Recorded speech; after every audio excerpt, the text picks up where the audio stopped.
ठीक है। Good morning students. आज मैं आपको कृतिका का पार्ट 3 साना साना हाथ जोड़ी पढ़ाऊंगी, जिसकी लेखिका मधुर कंकरिया हैं। पहले मैं आपको लेखिका के जीवन के बारे में बता दूं। हिंदी की सुप्रसिद्ध कवित्री मधुर कंकरिया का जन्म सन 1957 में कलकत्ता में हुआ। उन्होंने कलकत्ता विश्वविद्यालय से अर्थशास्त्र विषय में एमए की परीक्षा उत्तीर्ण की। इसके पश्चात उन्होंने कंप्यूटर एप्लीकेशन में डिप्लोमा भी किया। उन्होंने भारत के अनेक दर्शनीय स्थानों का भ्रमण किया। आधुनिक युग में भाग दौड़ की मशीनरी जीवन से उब जाती हैं, तब मानसिक शांति के लिए यात्रा पर चली जाती हैं।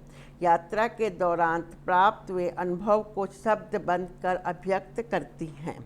आगे मैं बता रही हूँ। मधुर कंकरिया ने अपनी यात्रा वृत्तांत में गैंगटॉक से लेकर हिमालय तक का की यात्रा के प्राकृतिक दृश्यों के साथ साथ उन दृश्यों को भी छुआ है जिसमें विषम परिस्थितियों में पुरुष और महिलाएं जीवन संघर्ष में लगी रहती हैं।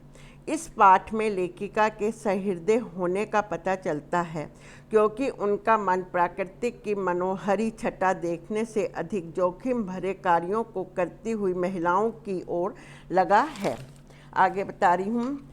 प्रस्तुत पाठ साना साना हाथ जोड़ी में उन्होंने भारत के पूर्व उत्तर राज्य सिक्किम की राजधानी गैंगटॉक और आगे हिमालय की यात्रा के हर पल परिवर्तित रूप का अत्यंत आकर्षण वर्णन किया है।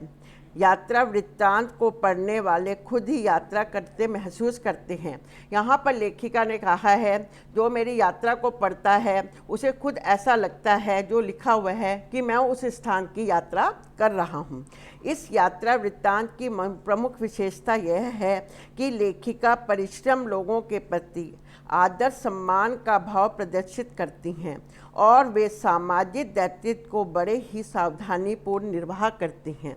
अब मैं आज आपको पढ़ा रही हूँ। मैंने हैरान होकर देखा। यह है यहाँ, इसका पहले है सम्मोहन का शब्द अर्थ है मोहित होना और उजास का मतलब है प्रकाश।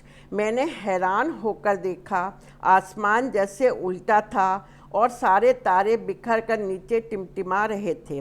दूर ढलान लेटी तराई पर सितारों के गुच्छे रोशनियों की एक झालर सी बना रहे थे। क्या था वह रात में जगमगाता गैंगटॉक शहर था। इतिहास और वर्तमान के संधि स्थल पर खड़ा महत्कश बादशाहों का वह एक ऐसा शहर था जिसका सब कुछ सुंदर था, सुबह और शाम। यहाँ लेखिका बता रही हैं कि गैंगटॉक शहर को देखकर ऐसा लगता है कि आसमान की सुंदरता नीचे बिखर आई है। यहाँ पर लेखिका ने ऐसा इसलिए कहा है कि शाम के समय गैंगटॉक शहर में जब लाइटें जलती हैं तो वह दूर से देखने में ऐसा लगता है जैसे तारे टिमटिमा रहे हों, सारे तारे नीचे बिखर कर टिमटिमा रहे हों।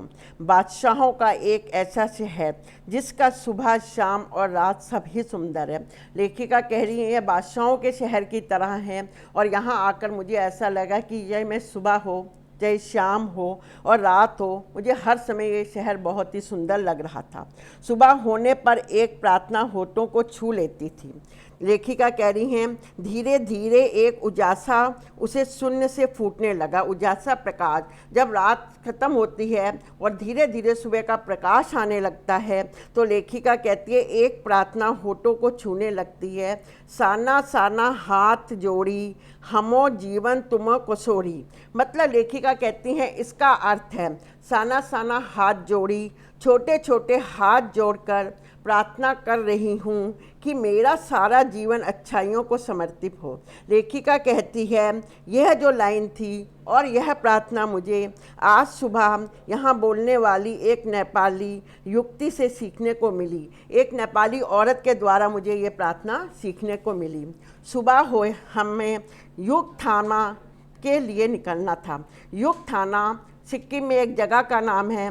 वहाँ आंखें खुलते ही मैं बालकनी की तरफ भागी। सुबह होते ही मेरा घर था, उसमें आगे बालकनी थी। लेखिका कहती है मैं वहाँ जाती हूँ। यहाँ के लोगों ने बताया था यदि मौसम साफ हो तो बालकनी से कंचनजंगा दिखाई देती है। हिमालय की यह तीसरी सबसे बड़ी चोटी कंचनजंगा है। हिमालय की यह सबसे बड़ी तीसरी चोटी है।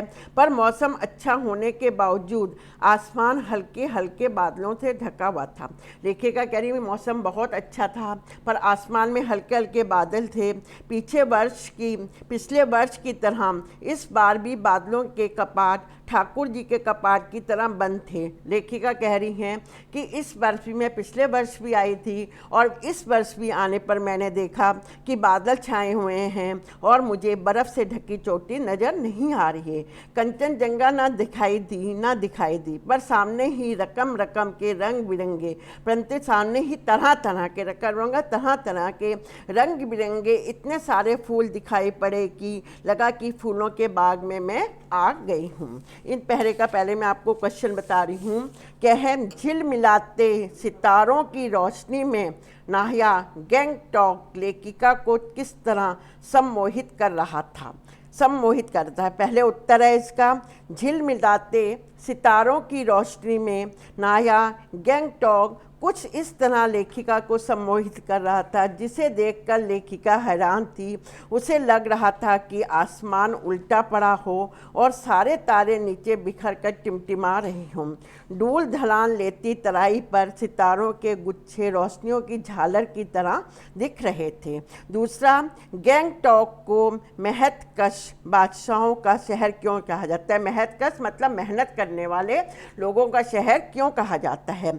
गैंगटॉक एक ऐसा पर्वतीय स्थल है जिसे वहाँ के मेहनतकश लोगों ने अपनी मेहनत से बना दिया है। वहाँ के लोग बहुत मेहनती हैं और उन्होंने मेहनत से इस शहर को बना दिए गए हैं। वहाँ सुबह शाम रात सब सुंदर प्रतीत होती है।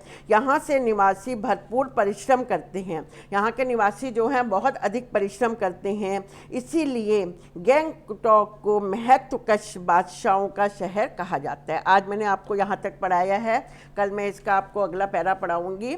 आप यहाँ तक पहले पैरे को घर पढ़िए। जब आप इस लेसन को पढ़ें, किसी लेसन को साथ अपनी बुक्स को खोल के बैठा करिए, तभी आपको इसकी लेसन आपको समझ आएगा।